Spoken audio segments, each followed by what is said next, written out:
Jueves 27 de julio, con ustedes Ramón Romero para estudiar esta lección número 5, expiación horizontal, la cruz y la iglesia. Suscríbase a este canal de YouTube Ramón Romero, invite a su familia a que se suscriba, hágalo que suscribir, invite a otros, así estará recibiendo diariamente esos estudios. Cada familiar suyo, amigo suyo, va a ser bendecido con este estudio. Suscríbase y suscriba para memorizar. Pero ahora en Cristo Jesús, ustedes que en otro tiempo estaban lejos, han sido acercados por la sangre de Cristo. Cristo es nuestra paz, que de ambos pueblos hizo uno, derribando la pared intermedia de separación. Efesios 2, 13 y 14. Señor, te agradecemos por todo ese trabajo en el cielo y en la tierra a nuestro favor. Que no perdamos de vista lo que el Calvario costó en nosotros, porque en tu nombre te lo pedimos. Amén. Para hoy jueves, la iglesia, un templo santo. Templo e iglesia no es lo mismo. Iglesia es la congregación de personas para adorar, pero templo es el lugar donde se adora a Dios. Y el apóstol Pablo toma como herramienta exponente lo que es la iglesia de Cristo. Y nos dice en el versículo 11 de Efesios 2, por tanto, acordaos que en otro tiempo vosotros los gentiles en la carne, es decir, incircuncisos, que erais llamados incircuncisión por la que se llama circuncisión, hecha con mano en la carne, que en aquel tiempo estabais sin Cristo. Una mejor traducción es lejos de Cristo, como lo traduce la Biblia de Jerusalén, la católica, que está bien esa traducción. Excluidos de la República de Israel y extranjeros a los pactos de la promesa, sin esperanza y sin Dios, o sea, sin esperanza y ateo, a ti que está en el griego, sin esperanza y ateos en el mundo. Mas ahora en Cristo Jesús, vosotros que en otro tiempo estabais lejos,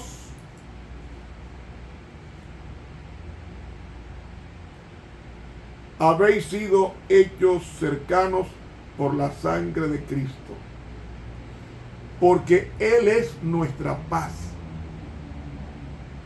que de ambos pueblos hizo uno, o sea, los judíos y los gentiles hizo uno, derribando la pared intermedia, esa pared que dividía el atrio gentil del judío, de separación. Versículo 15, dirimiendo, una mejor traducción es anulando en su carne, o sea, en su cuerpo, las enemistades de la ley de los mandamientos, es decir, la ley ceremonial. ¿Por qué? Porque la ley ceremonial entró después del pecado. ¿Cómo así? Porque Adán, después que pecó, tuvo que matar un cordero. Ese era el acto ceremonial de traspasar su culpa al animal inocente. Entonces, amigo, cuando Adán traspasó su culpa, el inocente animal moría por Adán. Y esa ley ritual que comienza en el jardín del Edén y concluye con la muerte de Cristo en el Calvario, porque Cristo fue la ofrenda viva Ese corderito que mató a Adán a las 3 de la tarde, ese corderito que lo mató un viernes, por cierto, porque Jesús murió un viernes y Adán pecó un viernes y confesó su culpa un viernes a las 3 de la tarde. Esa ley ritual comenzó con Adán, se oficializó con el asunto con la ley levítica cuando Moisés en el desierto, y todo giraba a través de un templo. Y en la Biblia habla de 3 templos terrenales. Yo podría decir 4 templos terrenales. Hubo uno llamado Tabernáculo del Testimonio, que está en Éxodo 25. Un tabernáculo desarmable, con piel de foca, color marrón.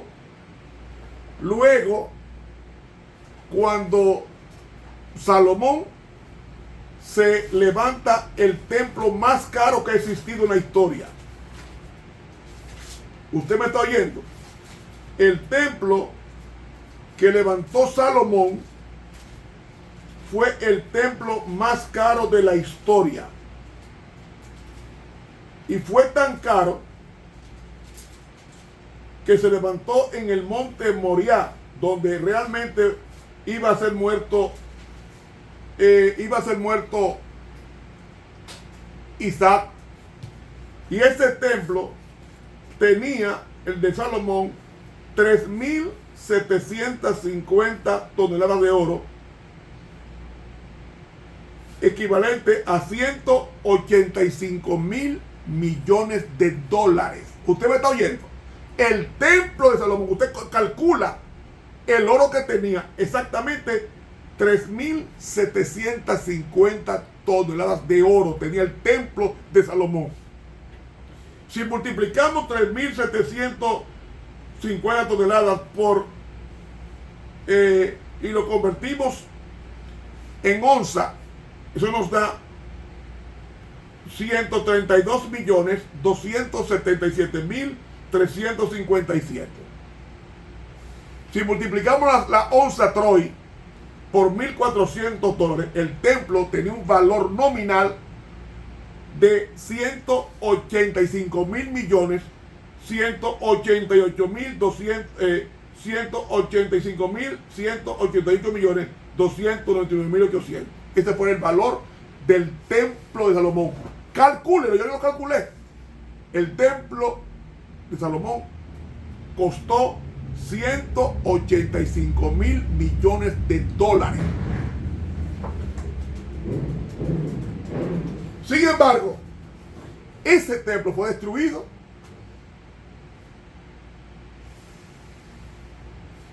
por los gentiles, incluyendo a Nabucodonosor. Después del cautiverio de 70 años, en el regreso, Zorobabel, luego Esdras, Nehemías, Zorobabel levantó el templo sin el lugar santísimo, sin el arca del pacto, mejor dicho. El templo de Zorobabel fue el tercer templo. Y luego viene el templo de Herodes, que es de mármol blanco, importado de Italia, 46 años haciendo ese templo, y ese templo se terminó en el año 66, faltando 4 años para ser quemado por los romanos. Ese templo no costaba tanto como el de Salomón. El de Salomón, repito, costó 185.188 millones de dólares. Y el templo de Jerusalén fue destruido en el año 70 por los romanos en el tiempo de la Pascua del año 70. Esos son los 4 templos que la Biblia menciona de Dios. Pero Juan ve otro templo en el cielo. ¿Y dónde Juan ve el templo en el cielo? En Apocalipsis capítulo 11, y el versículo 19 dice: y el templo de Dios fue abierto en el cielo,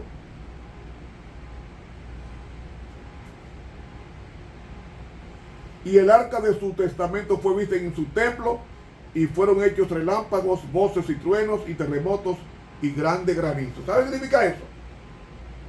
Que el templo que Moisés imitó, hizo la maqueta, es el mismo templo que Juan ve en el cielo. Y la palabra templo en el griego es naos. Y naos comprende dos departamentos: el lugar santo y el lugar santísimo. Eso es naos. Y eso fue lo que vio Juan en el templo. La palabra templo ahí es naos. Significa los dos departamentos de adoración. Y el arca del pacto fue vista en el cielo. Ha de entender que el arca del pacto, contentiva de los 10 mandamientos, da a entender que los 10 mandamientos están vigentes. Así que cuando dice Pablo en Efesios 2, dirimiendo o anulando en su carne las enemistades, la ley de los mandamientos era la ley ceremonial que tenía 613 mandamientos, en orden a ritos para edificar en sí mismos los dos en un nuevo hombre, haciendo la paz. La palabra nuevo ahí en el griego es la palabra kainos, y kainos es nuevo en calidad. Y apocatalazo, reconciliar totalmente por la cruz con Dios a ambos en un mismo cuerpo, que es la iglesia, matando en ella las enemistades.